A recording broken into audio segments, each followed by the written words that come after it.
Bismillahirrahmanirrahim. Assalamualaikum warahmatullahi wabarakatuh. Bersua dalam berita perdana malam ini, saya Husin Ismail. Dan saya Harenti Jumetusin. Berita-berita utama malam ini.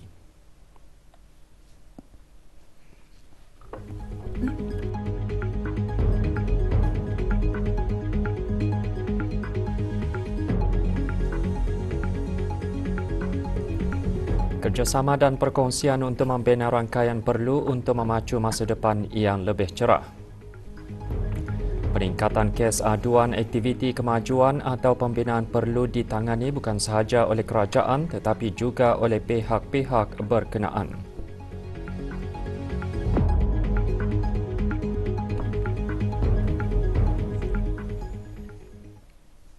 Inovasi merupakan elemen utama dalam memacu pertumbuhan ekonomi sesebuah negara. Ia tidak hanya terhad kepada ciptaan baharu, bahkan inovasi juga termasuk bagaimana ciptaan tersebut dapat menyelesaikan masalah atau menambah baiknya secara berbeza serta menangani cabaran. Untuk mencapai matlamat tersebut, kerjasama dan perkongsian mengenai pengalaman, idea dan membina rangkaian serta perhubungan yang lebih baik perlu untuk memacu masa depan yang lebih cerah. Perkara tersebut antara disentuh dalam simposium Inovasi Anjuran Unified National Network yang berhad UNN. Simposium selama 2 hari itu membuka tirainya pagi tadi di salah sebuah hotel di Ibu Negara. Hadir yang berhormat Pengiran Datuk Seri Setia Syamhari bin Pengiran Datuk Paduka Haji Mustafa, Menteri Pengangkutan dan Infokomunikasi. Terdahulu Awang Haji Jailani bin Haji Buntar, Ketua Eksekutif Pihak Berkuasa Industri Teknologi Infokomunikasi AITI, dalam ucap pertama turut menyatakan dengan aspirasi negara Brunei Darussalam untuk menjadi negara pintar, keperluan bagi perubahan digital dan inovasi menjadi penting dan ditekankan dalam Pelan Induk Ekonomi Digital 2025. Simposium ini diisikan dengan 3 forum yang memberi tumpuan kepada beberapa topik untuk bergerak ke hadapan. Juga hadir Datuk Seri Paduka Wang Haji Khairuddin bin Haji Abdul Hamid, Timbalan Menteri Kewangan dan Ekonomi.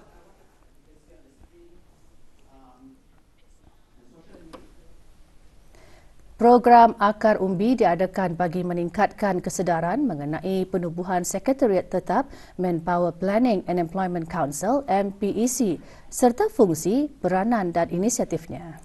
Dianjurkan oleh Sekretariat Tetap MPEC, siri pertama program tersebut dihasrat dapat diberikan menerusi penghulu-penghulu mukim dan ketua-ketua kampung selaku pemimpin-pemimpin akar umbi. Program diadakan pagi tadi di Jabatan Penerangan.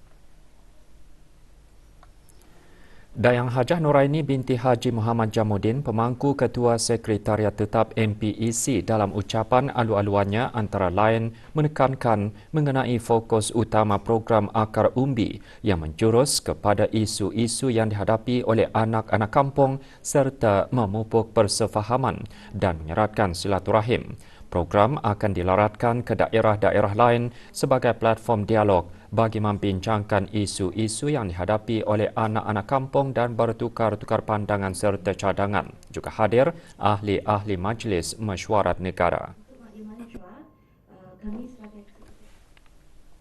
Sambutan Hari Keluarga Kebangsaan merupakan satu wadah untuk menyatukan usaha secara whole of nation bagi menyampaikan mesej mengenai kepentingan keharmonian keluarga untuk mengatasi segala cabaran dan gejala sosial. Perkara tersebut ditekankan pagi tadi semasa mesyuarat jawatan kuasa tertinggi Sambutan Hari Keluarga Kebangsaan 2023. Mesyuarat pertama itu berlangsung di Dewan di Gadung Kementerian Kebudayaan Belia dan Sukan. Mesyuarat dipengerusikan bersama oleh Awang Haji Muhammad Rosli bin Haji Ibrahim, Setiausaha Tetap Kementerian Hal Ehwal Agama, Awang Abdul Walid bin Haji Matasan, Setiausaha Tetap Perbandaran dan Daerah, Kementerian Hal Ehwal Dalam Negeri dan Dayang Haja Nur Ashikin binti Haji Johari, Setiausaha Tetap Kemasyarakatan, Kementerian Kebudayaan Belia dan Sukan.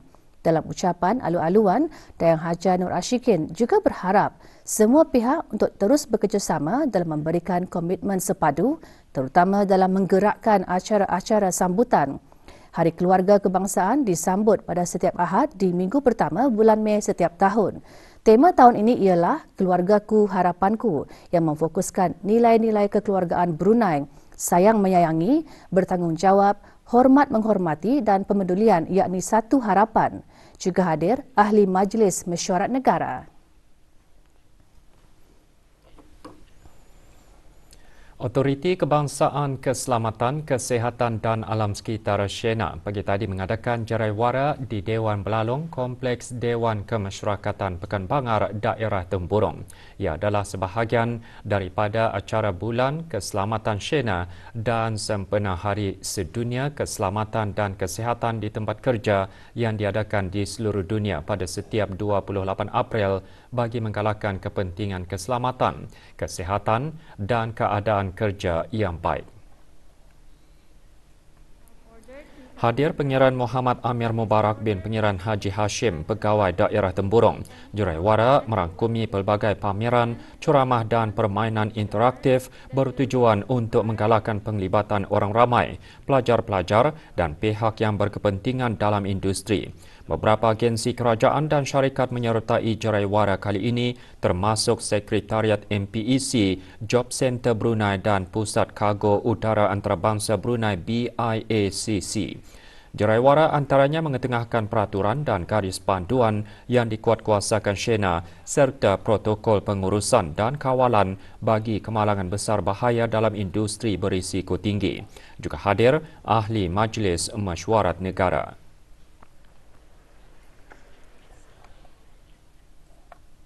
252 pelajar cemerlang dalam peperiksaan akhir tahun penilaian sekolah rendah Sijil Pelajaran Agama Brunei dan Brunei Cambridge GCE peringkat O tahun 2022 diraikan dalam majlis penyampaian hadiah pelajar cemerlang Sekolah Arab Sultan Haji Hassanal Bolkiah. Hadiah disampaikan oleh Awang Haji Muhammad Serudin bin Haji Timbang, Timbalan Setiausaha Tetap Kementerian Hal Ehwal Agama. Majlis adalah satu pengiktirafan dan penghargaan kepada para pelajar cemerlang atas kejayaan yang dicapai hasil usaha gigih sepanjang tempoh pembelajaran mereka. Majlis merupakan acara tahunan yang diharap dapat menjadi pencetus semangat dan motivasi kepada pelajar lain untuk mencapai kejayaan yang serupa pada masa akan datang.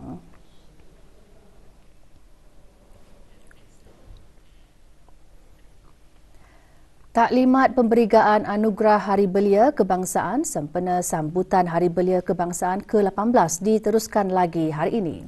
Ikuti bahan beritanya seketika nanti.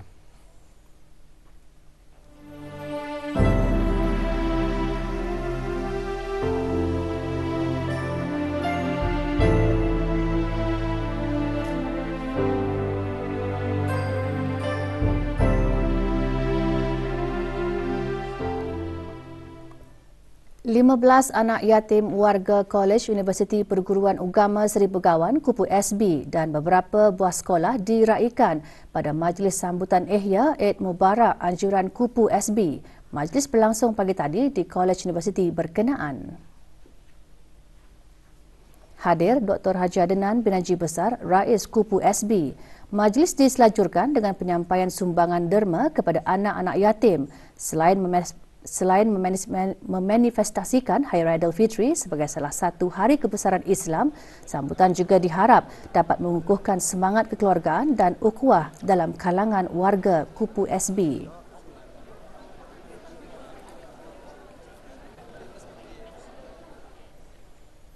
Penuntut institusi-institusi pengajian tinggi di negara ini berkongsi pandangan dan pengalaman dengan bekas pemenang Anugerah Hari Belia Kebangsaan.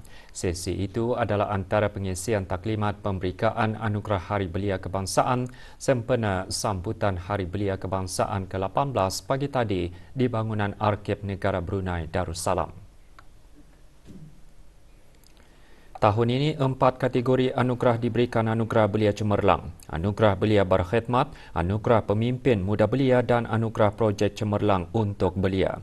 Pengiktirafan tersebut merupakan wadah dan manifestasi dalam mendukung usaha golongan belia dalam membangun dan mengekalkan semangat kesukarelawanan dalam kalangan masyarakat. Tarikh tutup pencalonan pada hari Isnin 5 Jun 2023.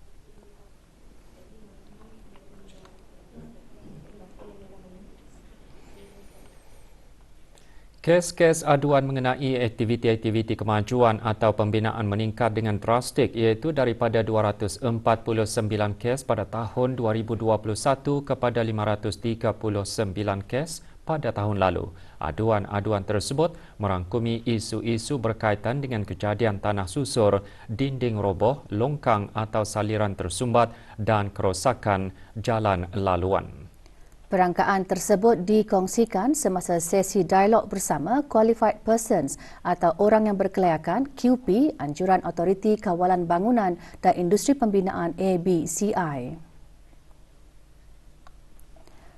Sesi juga mengongsikan peningkatan kes-kes tersebut boleh mencetuskan satu pendekatan yang perlu diambil bukan sahaja daripada kerajaan tetapi juga perlu ditangani oleh pihak-pihak yang telah berkenaan. Maklumat lanjut www.abci.gov.bn atau email ke abci.customerservice@mod.gov.bn. Dialog ini dibuat dengan harapan ianya boleh memberi clarification to qualified person. Sebenarnya disasarkan untuk reaching out kepada orang ramai, khususnya pemilik-pemilik atau pemaju terhadap kepentingan untuk sentiasa berhubung rapat dengan pihak profesional yang dilantik iaitu QP bagi mendapatkan khidmat nasihat serta mendapat pengesahan bagi memastikan sebarang permohonan kemajuan yang dihadapkan atau diproses adalah teratur dan sempurna mengikut peraturan dan garis panduan yang ditetapkan. Unit Penguatkuasaan Jabatan Daerah Belait mengeluarkan denda kompaun RM500 ke atas dua buah syarikat atas kesalahan di bawah Akta Kesalahan-Kesalahan Rampaian 2021 setelah didapati menggugur, menumpah atau menghamburkan sebarang habuk, pasir, tanah, batu kerikil, tanah liat atau apa jua barang atau bahan lain di sebarang tempat awam. Syarikat terbabit diberikan tempoh 7 hari untuk menjelaskan denda dan jika gagal menjelaskan pembayaran, syarikat berkenaan boleh didakwa ke mahkamah. Unit Penguatkuasaan Jabatan Daerah Belait akan sentiasa menjalankan operasi pemantauan dengan membuat rondaan di tempat-tempat awam dan kawasan larangan pembuangan sampah bagi memastikan kebersihan persekitaran agar lebih terjaga. Bagi sebarang maklumat pembuangan sampah yang tidak dibenarkan di kawasan awam, hubungi 33 4335 atau 6 atau 7 sambungan 1153 atau 87 11316.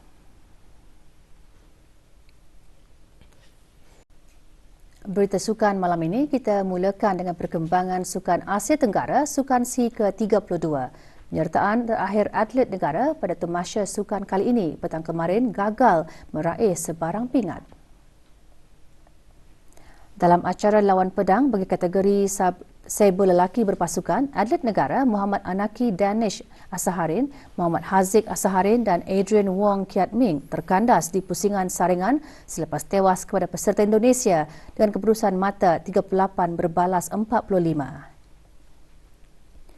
Manakala dalam acara e-sport bagi kategori PUBG Mobile, perseorangan campuran menyaksikan kesemua 5 atlet negara gagal menamatkan saingan di kedudukan 3 teratas dan berpuas hati untuk menduduki tempat ke-17 secara keseluruhan.